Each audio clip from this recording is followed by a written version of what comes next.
आज की हमारी कहानी है बैसाख पूर्णिमा की संपूर्ण व्रत कथा यानी पीपल पूर्णिमा की कथा। तो चलिए शुरू करते हैं। द्वापर युग में एक बार यशोदा माँ ने श्री कृष्ण से कहा कि वह सारे संसार के उत्पादनकर्ता पालनहारी है। वह उन्हें ऐसा व्रत बताए जिसको करने से मृत्यु लोक में भी स्त्रियों को विधवा होने का भय ना रहे और वह व्रत सभी मनुष्यों की मनोकामनाएं पूर्ण करने वाला हो। श्री कृष्ण जी ने उन्हें ऐसा एक व्रत को विस्तार से बताते हुए कहा कि सौभाग्य की प्राप्ति के लिए स्त्रियों को 32 पूर्णिमाओं का व्रत करना चाहिए। यह व्रत अचल सौभाग्य देने वाला और भगवान शिव के प्रति मनुष्य मात्र की भक्ति को बढ़ाने वाला व्रत है। यशोदा जी कहने लगी कि इस व्रत को मर्त्युलोक में किसने किया? श्री कृष्ण ने कहा, इस भूमंडल पर अनेक प्रकार के रत्नों से परिपूर्ण कार्तिका नाम की एक नगरी थी। वहां चंद्रहास नामक राजा राज्य करता था। उसी नगर में धनेश्वर नाम का एक ब्राह्मण था और उसकी स्त्री बहुत सुंदर थी जिसका नाम रूपवती था। दोनों ही उस नगरी में बड़े प्रेम से रहते थे। उनके घर में धन धान्य आदि की कोई कमी नहीं थी, परंतु उनको बड़ा दुख था कि उनकी कोई संतान नहीं थी। एक समय एक बड़ा योगी उस नगरी में आया।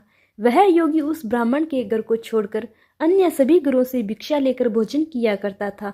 वह रूपवती से कभी भिक्षा नहीं लेता था।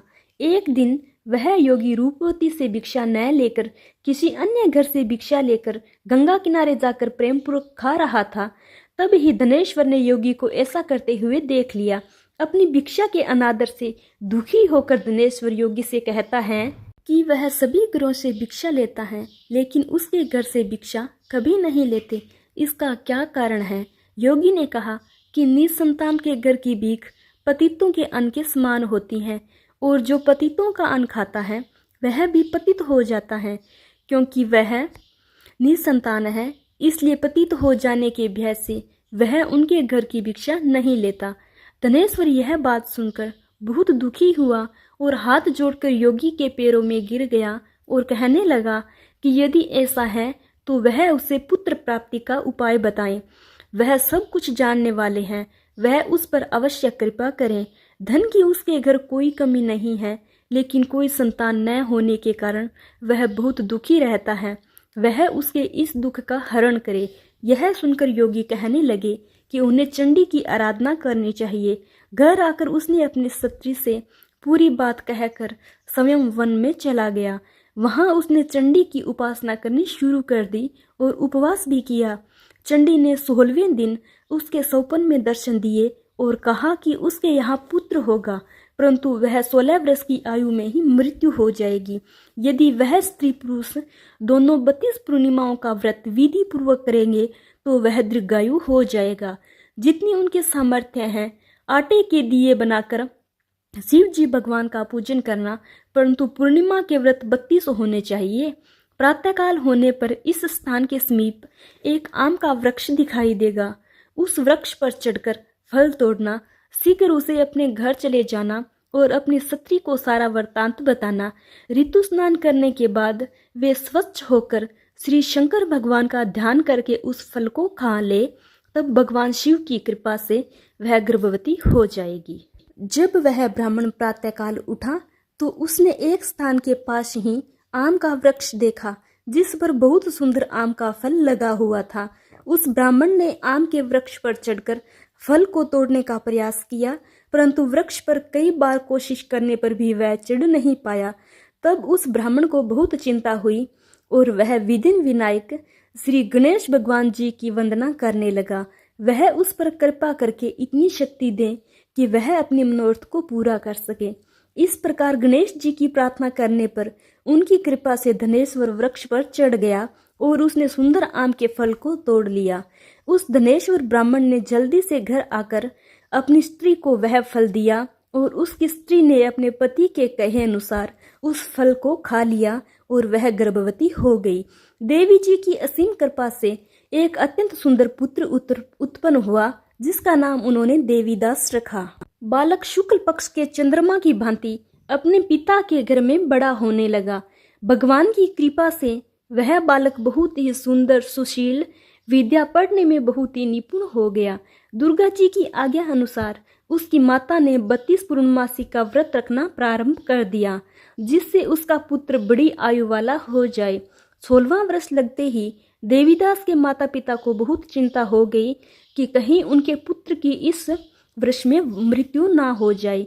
उन्होंने अपने मन में विचार किया कि यदि वह दुर्घटना उनके सामने हो गई तो वह कैसे सहन करेंगे। इसलिए उन्होंने देवीदास के मामा को बुलाया और कहा कि उनकी एक बहुत बड़ी इच्छा है। देवीदास 1 वर्ष तक काशी में जाकर विद्या का अध्ययन करे और उसको अकेला भी नहीं छोड़ना चाहिए, इसलिए वह साथ चले जाएं और 1 वर्ष बाद इसे वापस ले आना। तब सारा प्रबंध करके उनके माता पिता ने देवीदास को एक घोड़े पर बैठाकर उसके मामा के साथ ही भेज दिया, परंतु यह बात उन्होंने मामा या किसी और को नहीं बताई। धनेश्वर ने अपनी पत्नी के साथ माता भगवती के सामने मंगल कामना और दीर्घायु के लिए भगवती की आराधना और पूर्णमासियों का व्रत प्रारंभ कर दिया। इस प्रकार बराबर 32 पूर्णमासी के व्रत को उन्होंने पूरा किया। कुछ समय के बाद एक दिन वह दोनों मामा और भांजा रात बिताने के लिए एक गांव में ठहरे। वहां पर एक ब्राह्मण के सुंदर लड़की का विवाह होने वाला था, जहां बारात रुकी हुई थी। इसके बाद लड़की देवीदास के साथ विवाह करने के लिए कहती है, लेकिन देवीदास अपनी आयु के बारे में बताता है और कहता है कि उसकी आयु बहुत कम है। लड़की ने कहा कि जो गति उनकी होगी वह उसकी होगी। इसके बाद देवीदास और उसकी पत्नी दोनों ने भोजन किया। सुबह देवीदास ने अपनी पत्नी को 3 नगों से जड़ित हुई एक अंगूठी रुमाल दिया और उसका मरण और जीवन देखने के लिए पुष्प वाटिका बना ले, और यह भी कहा कि जिस समय और जिस दिन उसके प्राणों का अंत होगा यह फूल सूख जाएंगे। जब यह फिर से हरे हो जाए तो जान लेना कि जीवित है। भगवान श्री कृष्ण कहते हैं कि इस प्रकार देवीदास काशी विद्या अध्ययन के लिए चला गया। जब कुछ समय बीत गया तो काल से प्रेरित होकर एक सर्प रात के समय उसे डसने के लिए वहां पर आया। उस विष दर के प्रभाव से उसके शयन का चारों ओर से विष की ज्वाला से विषैला हो गया, परंतु व्रत के प्रभाव से उसको काट नहीं पाया, क्योंकि पहले ही उसकी माता ने 32 पूर्णमासियों का व्रत रखा था। इसके बाद स्वयं काल वहां पर आया और उसके शरीर से प्राणों को निकालने की कोशिश करने लगा, जिससे वह बेहोश होकर पृथ्वी पर गिर गया। भगवान की कृपा उसी समय माता पार्वती के साथ शंकर जी वहां पर आ गए। उसको बेहोश दशा में देखकर पार्वती जी ने भगवान से प्रार्थना की और कहा कि इस बालक की माता ने पहले ही 32 पूर्णमासियों का व्रत पूरा किया है और वह उसे प्राणदान दे। इस प्रकार शिव जी उसको प्राणदान देते हैं। इस व्रत के प्रभाव से काल को भी पीछे हटना पड़ा और देवीदास स्वच्छ होकर बैठ गया। उधर उसकी स्त्री उसके काल की प्रतीक्षा किया करती थी। जब उसने देखा कि उस पुष्प वाटिका में पुष्प सूख भी नहीं रहे हैं तो उसको बहुत हैरानी हुई, लेकिन जब वाटिका हरी भरी हो गई तो वह जान गई थी कि उसके पति को कुछ नहीं हुआ है। यह देखकर वह प्रसन्न मन से अपने पिता से कहने लगी कि उसके पति जीवित हैं और वे उन्हें खोजें। जब 16वां साल बीत जाने पर देवीदास अपने मामा के साथ काशी से वापस चला गया। उधर उनके ससुराल घर में उनको खोजने के लिए जाने ही वाले थे कि वह दोनों मामा भांजे वहां आ गए। उनको आया हुआ देखकर उसके ससुर को बहुत प्रशंसा हुई और वह प्रसन्नता के साथ उन्हें अपने घर ले गए। उस समय नगर के निवासी भी वहां इकट्ठा हो गए और कन्या ने भी लड़के को पहचान लिया था। कुछ दिन बाद देवीदास अपनी पत्नी और मामा के साथ बहुत से उपहार लेकर अपने नगर में चले गए। वह अपने गांव के निकट पहुंच गए तो कई लोगों ने उसको देखकर माता पिता को पहले ही खबर दे दी थी कि उनका पुत्र देवीदास अपनी पत्नी और मामा के साथ आ रहा है। ऐसा सुनकर उनके माता पिता बहुत खुश हुए थे। पुत्र और पुत्रवधू के आने की खुशी में धनेश्वर बहुत बड़ा उत्सव मनाया। तब श्री कृष्ण जी कहते हैं कि धनेश्वर 32 पूर्णिमाओं के प्रभाव से पुत्रवान हुआ।